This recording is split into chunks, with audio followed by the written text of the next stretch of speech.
The morning it all came apart for Diane Whitfield started like every other morning on Crestwood Circle. Sprinklers ticking in the gray light, somebody's wind chimes breathing in the September air, the low hum of a neighborhood at peace with itself. And then the black SUVs turned the corner. Not one, not two, three of them, federal plates, moving slow, like they already knew exactly where they were going. Master Sergeant Raymond Earl Dobbins, United States Army, retired, was sitting on his front porch the way he always did at 6:45 in the morning, coffee in hand, worn flannel shirt, his flag, catching the early breeze on the pole he'd planted in his own yard with his own hands. He watched those vehicles roll past his driveway. He didn't smile, didn't stand up, didn't say a word. He just took a slow sip of coffee. Because Raymond Dobbins had been waiting for this morning for 14 months, and a man who spent 26 years in the United States Army knows how to be patient. Let me tell you about Crestwood Circle. It sits in the northeastern corner of Garland County, Arkansas, about 12 miles outside Hot Springs in a town called Piercy. Not much to look at on a map. Just a looping residential street carved out of the Ouachita foothills back in the late 90s, when developers decided that military retirees and working families deserved a quiet place to put down roots. And quiet it was. The summer of 2021, Crestwood Circle had 16 homes, 3 of them owned outright by retired veterans, flower boxes in the windows, basketball hoops at the end of driveways, a community garden along the east fence line where Miss Loretta Sims grew tomatoes the size of your fist and handed them out every August without being asked. On a good day, and most days were good days on Crestwood Circle, you could hear the mockingbirds in the oaks along the back property line. You could smell someone's charcoal grill going by 4 in the afternoon. Kids rode their bikes in packs. Old men waved to each other from their driveways. It was the kind of neighborhood people spend their whole lives looking for. It was the kind of neighborhood that one person can poison. And in the spring of 2021, that person arrived. But before we get to her, let me tell you about Raymond. Master Sergeant First Class Raymond Earl Dobbins, United States Army, retired, 64 years old in the summer of 2021, born in Texarkana, Texas. The 4th of 7 children, son of a railroad man and a schoolteacher. Raymond enlisted at 19. He served 26 years. He was with the 82nd Airborne Division early in his career, then moved into military intelligence and finished his final 8 years attached to the Judge Advocate General's Corps, the JAG Corps, where he worked as a senior legal analyst and investigative liaison. He deployed 4 times: Somalia in 1993, Bosnia in 1996, Iraq in 2003, Afghanistan in 2009. He came home from each one the way soldiers come home, quieter than when he left, carrying things nobody could see. Raymond retired in 2014, moved to Piercy because his wife Angela had grown up there. They bought the house at 14 Crestwood Circle together. White siding, red shutters, a deep front porch with a swing that creaked just right on summer nights. Angela planted a vegetable garden along the south fence. She hung wind chimes on the porch beam. She painted the front door the color of a cardinal. Angela passed in November of 2019, ovarian cancer, 18 months from diagnosis to the end. Raymond stayed in the house, of course he did. It was her house, it still smelled like her. The wind chimes were still there, the garden still grew. He walked with a slight limp, his left knee, shrapnel from a vehicle incident in Mosul that the VA had classified as minor.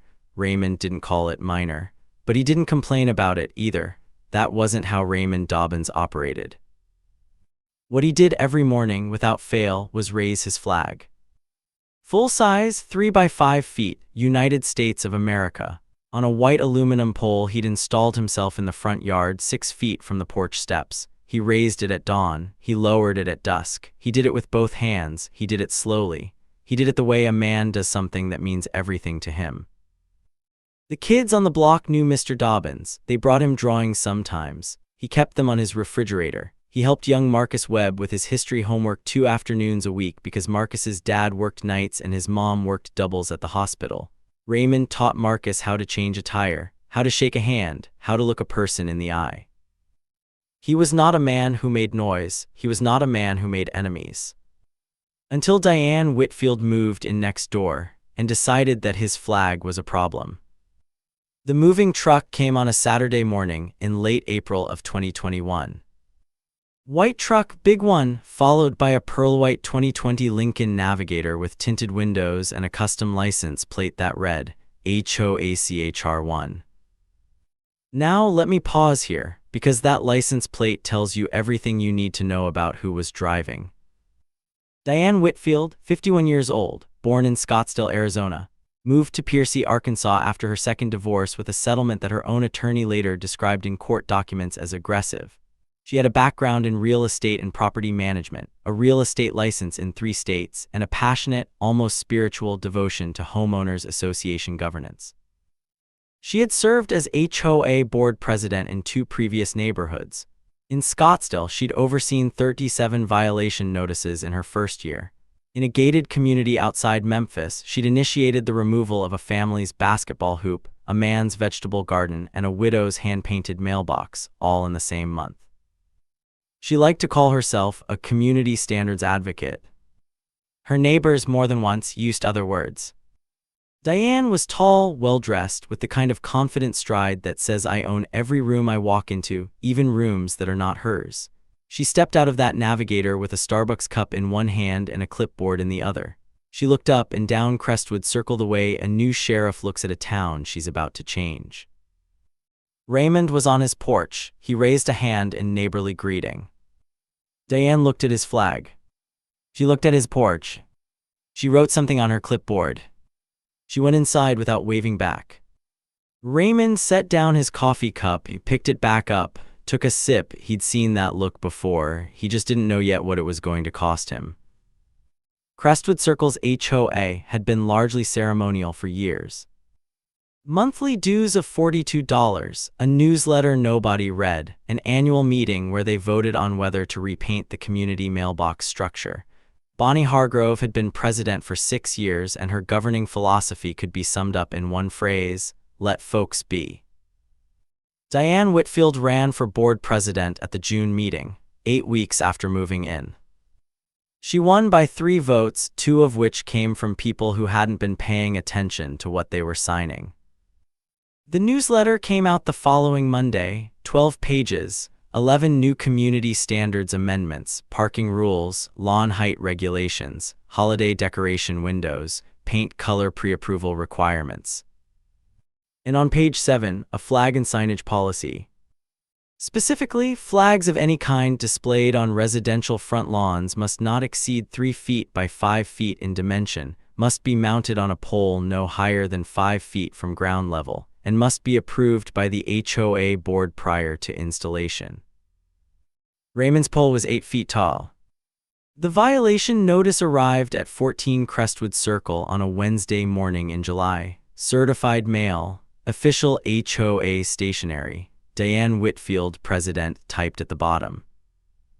The notice informed Raymond Earl Dobbins that he was in violation of Section 7, Paragraph 3 of the Crestwood Circle HOA Community Standards, and that he had 30 days to bring his flagpole into compliance or face a fine of $500 per week. Raymond read it twice, set it on his kitchen table, made himself a second cup of coffee. Then he walked next door and knocked. Diane answered in workout clothes, phone to her ear. She held up one finger, the universal sign for wait, and finished her conversation. Then she looked at Raymond the way you look at a piece of furniture that's in the wrong place. Ms. Whitfield, Raymond said, I received a notice about my flag. I'd like to discuss it. It's all in the notice, she said. Lower the pole or pay the fine. My wife and I put that pole in the ground in 2014. I fly that flag for 26 years of service to this country, and for her. Diane Whitfield smiled the kind of smile that isn't a smile. I understand that, she said, but rules apply to everyone, Mr. Dobbins. That's what makes a community work. She started to close the door. Raymond said quietly, I'd like to resolve this respectfully. And Diane said, and I want you to remember this line because it's going to matter, she said. Respect is earned by following the rules. The fine clock starts Monday. The door clicked shut. Raymond stood on her porch step for a moment. Then he nodded once, the way a man nods when he's decided something, and walked back home. Now let me pause here and ask you something.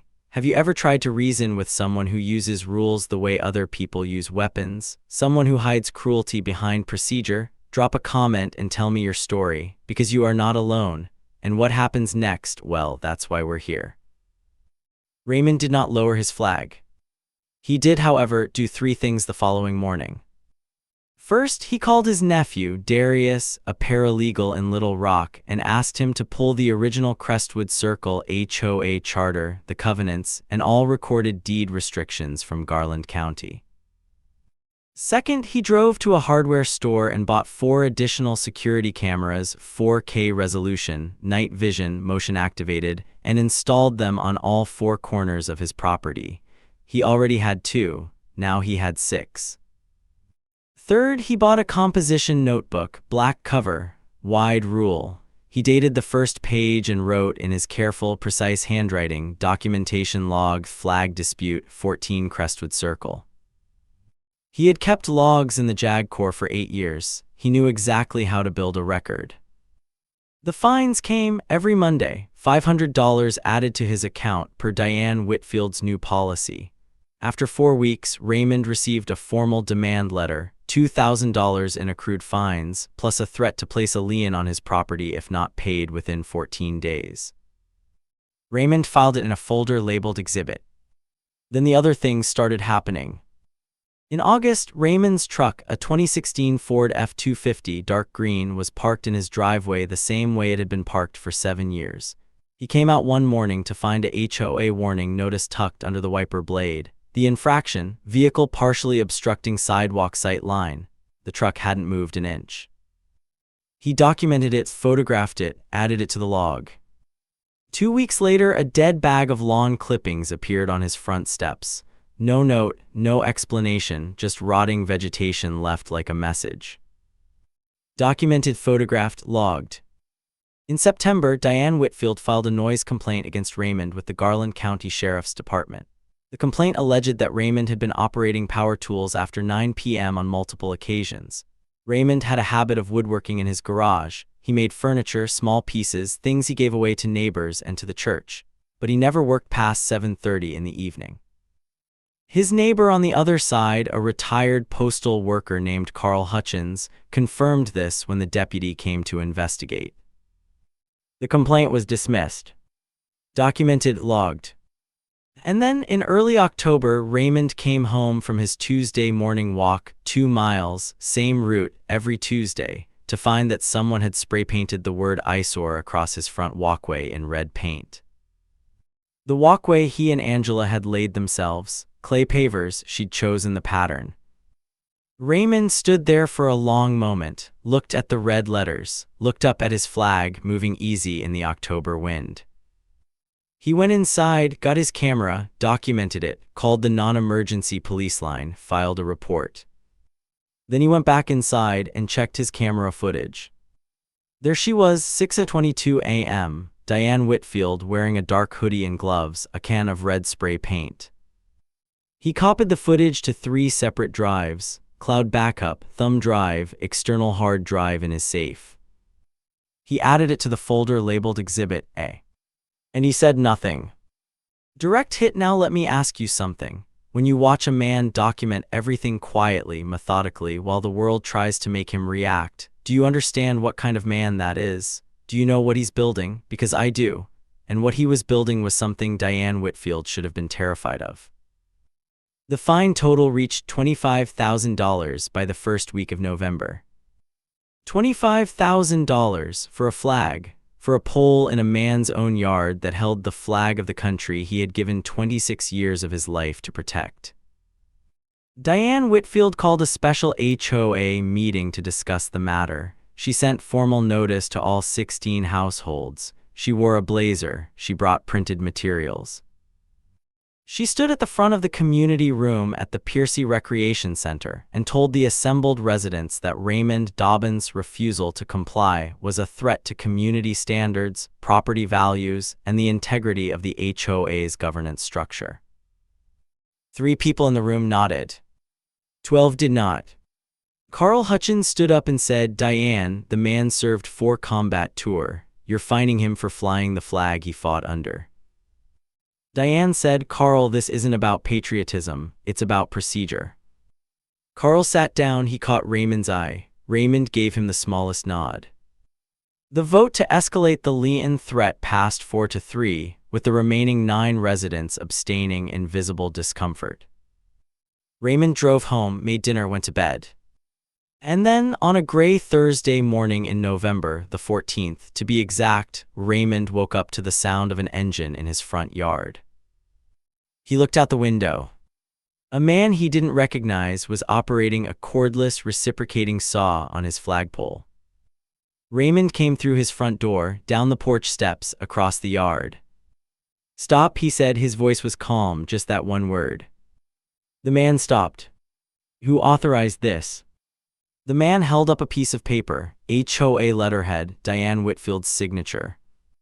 The flagpole had been cut halfway through. His flag was lying in the dead November grass, face down.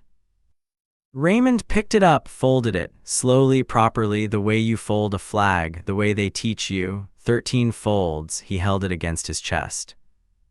He turned to the man with the saw. "You're done here," Raymond said. "Don't touch anything else on this property." The man left.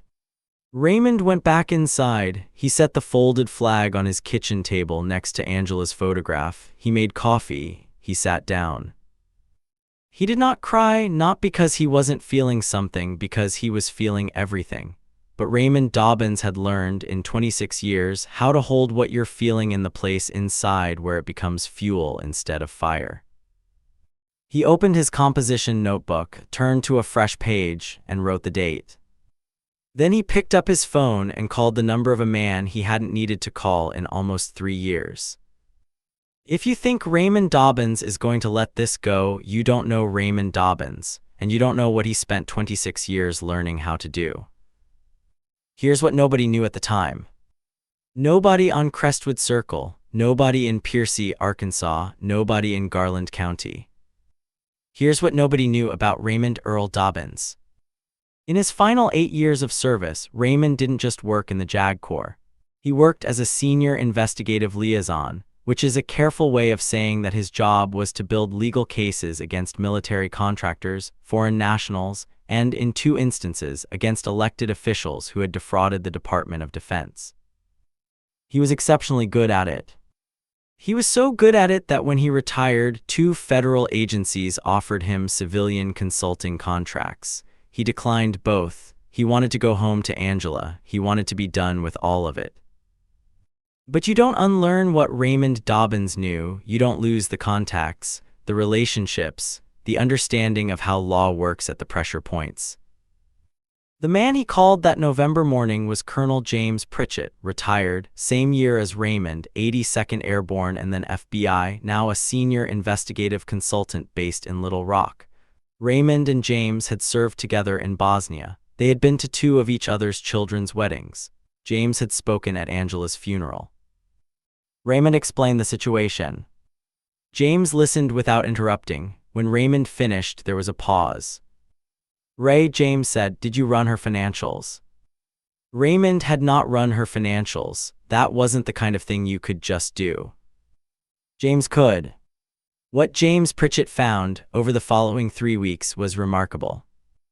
Diane Whitfield's 2 previous HOAs, the one in Scottsdale, the one outside Memphis, had both experienced the same pattern.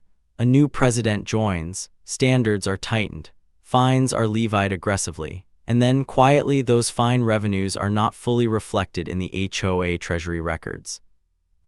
In Scottsdale, the discrepancy was $41,000 over 18 months. The HOA had dissolved before anyone pursued it. In Memphis, a resident had filed a complaint with the Tennessee Department of Commerce and Insurance, which oversees HOA disputes in that state. The investigation had been open for 11 months and was going nowhere. The resident had given up.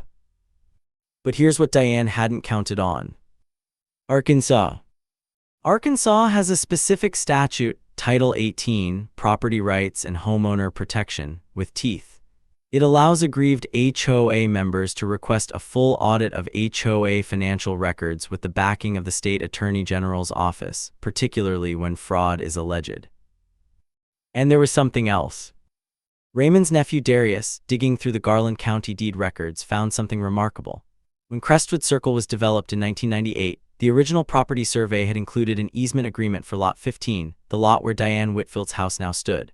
That easement granted the owner of Lot 14, Raymond's lot, the right of access to a shared drainage corridor along the south fence line.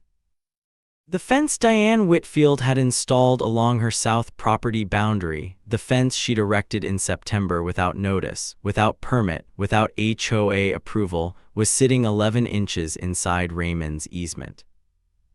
11 inches on the wrong side of the line.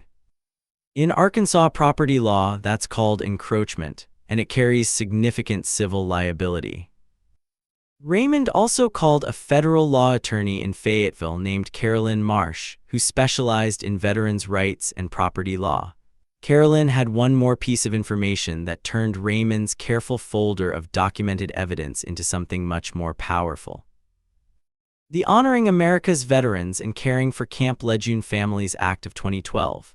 Federal law, which states in plain language that no HOA may prohibit or effectively prohibit through unreasonable fines or restrictions a member of the armed forces from displaying the American flag on their own residential property. $25,000 in fines for flying a flag. Federal law. You see, folks, Diane Whitfield had spent 14 months fining a veteran for his flag, and she hadn't looked up a single law before she did it. She'd assumed what people like her always assume, that power means you don't have to. She was wrong. Now let me pause here and ask you something. Have you ever watched someone build a trap slow and careful while their opponent walked right toward it? Drop a comment. Tell me if you saw it coming. Because Raymond was about to open a door Diane Whitfield could never close. Wednesday, December 8th, 2021. 6:47 in the morning, the sun not quite up yet, a hard frost on the ground, the first real one of the season, the kind of morning where your breath comes out in clouds and the grass crunches under your boots. Raymond Dobbins was on his porch. Coffee, flannel shirt, his flag, the one he'd refolded and stored inside since November, was back on the pole. He'd had it repaired and reinstalled 3 days earlier by a local welding shop on a reinforced steel base properly permitted by the county. He'd also sent Diane Whitfield a certified letter informing her of the reinstallation. She'd sent back a fine notice the next day. He'd filed it in Exhibit A with the rest of them. The first black SUV appeared at the top of Crestwood Circle at 6:51, then a second, then a county sheriff's department cruiser, then a white vehicle Raymond recognized as belonging to the Arkansas Attorney General's office. Moving slow, no sirens, no drama, professionals. They parked in front of 16 Crestwood Circle. Carolyn Marsh got out of the third vehicle. She spotted Raymond on his porch and gave him a small nod. He raised his coffee cup slightly. At 6:58, one of the investigators knocked on Diane Whitfield's front door. She opened it in a gray bathrobe, reading glasses pushed up on her head, a half-eaten piece of toast in her hand. She looked at the vehicles. She looked at the people standing in her driveway. "What is this?" she said. A process server stepped forward and handed her a document, the civil lawsuit filed by Raymond Dobbins and 2 other Crestwood Circle residents, alleging fraud, encroachment, and violation of federal veterans' housing rights law. The requested damages, $847,000 plus legal fees. A second document was served simultaneously, an investigative summons from the Arkansas Attorney General's office, formally requesting full financial disclosure of Crestwood Circle HOA accounts, pursuant to an ongoing investigation into potential misappropriation of HOA funds. And a third, a county court order requiring the removal of the encroaching fence along the south property line of 16 Crestwood Circle within 72 hours. Diane Whitfield stood in her doorway. Her toes dropped onto the porch. Raymond watched none of it. He was looking at his flag, moving slow and easy in the December cold. Red, white, blue, 3 by 5 feet on an 8-foot pole. Carl Hutchins appeared on his porch across the street, coffee in hand. He saw Raymond. He raised his cup. Raymond raised his. Loretta Sims from the community garden house came to her window. She saw the vehicles. She looked at Raymond. She put her hand over her heart. At 9:14 that morning, Diane Whitfield's attorney called Carolyn Marsh's office. At 11:30, Diane Whitfield put her house on the market. At 2:17 p.m., the contractor arrived to begin removing the fence. Raymond watched from his kitchen window, eating a bowl of soup Angela used to make, chicken and rice. He made it from memory.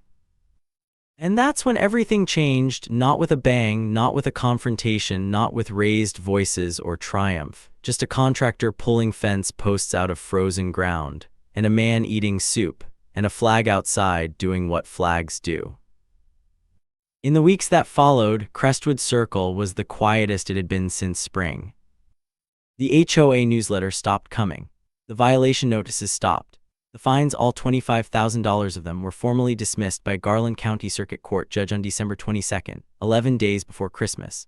The ruling cited direct violation of federal Veterans Housing Protection Law and found the fines to be imposed in bad faith, without legal authority, and in deliberate disregard of the claimant's federally protected rights.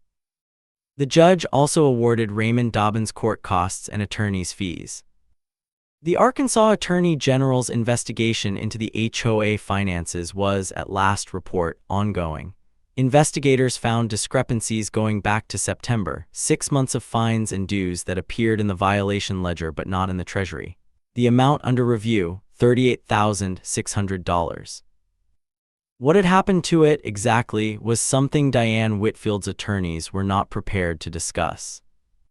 The house at 16 Crestwood Circle sold quickly, below asking price in a cash deal, no contingencies. Diane was gone before February. Nobody on Crestwood Circle watched the moving truck leave, not because they hadn't noticed, but because some things don't deserve to be witnessed. Marcus Webb, the teenage boy Raymond tutored, did come to Raymond's porch that afternoon. He sat in the extra chair, the one that used to be Angela's, and they didn't talk much. Marcus had brought 2 sodas. He handed Raymond one. "She's gone, Mr. Dobbins," Marcus said. "I heard," Raymond said. They sat in the cold together. The flag moved above them. Here's what happened after. The civil lawsuit settled in March of 2022. Diane Whitfield, through her legal team, agreed to a settlement, the amount sealed by the court, but described by Carolyn Marsh to the local press as significant and appropriate to the harm caused. The Arkansas Attorney General filed formal charges related to the HOA financial discrepancies in April. Not against Diane alone, 2 of her board allies were named in the filing as well. The case was, as of the following year, making its way through Garland County District Court. Diane Whitfield's real estate license in Arkansas was suspended pending the outcome of the investigation. Her licenses in Scottsdale and Tennessee were referred for review. Raymond donated a portion of the settlement to the Garland County Veterans Services Office, which used it to fund a legal aid clinic for veterans facing HOA disputes, a service that in its first year helped 19 families. He gave another portion to Piercy Community Church, where Angela had sung in the choir. He kept enough to finish his porch swing repair and buy Marcus Webb a good set of woodworking tools for his 18th birthday. In the spring of 2022, a new family moved into 16 Crestwood Circle.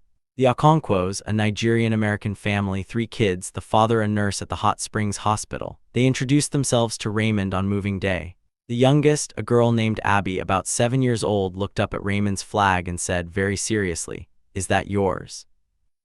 "Yes, ma'am," Raymond said. "Why is it so big?" Raymond looked at the flag for a moment. "So everybody can see it," he said. Abby nodded like that made perfect sense. Then she went back to carrying boxes. In May of 2022, on a warm morning that smelled like Angela's garden coming back to life, the rosemary she'd planted along the south fence, the tomatoes Loretta helped Raymond tend through the winter, Raymond Dobbins stood on his porch at dawn and raised his flag. Same as he did every morning, same as he would do every morning after. He stood at attention, not because he had to, because he wanted to. You see, folks, people like Diane Whitfield make a very specific mistake. They look at a quiet man and see weakness. They look at patience and see surrender. They look at a person who chooses not to fight every small battle and they think, this one won't fight at all. That's the mistake. Because the people who choose their battles carefully, the ones who document and wait and build, those are the most dangerous people to cross. Not dangerous in the way that hurts people. Dangerous in the way that stops people from being hurt. Dangerous in the way that means something when the day finally comes. Raymond Dobbins spent 26 years in the service of this country.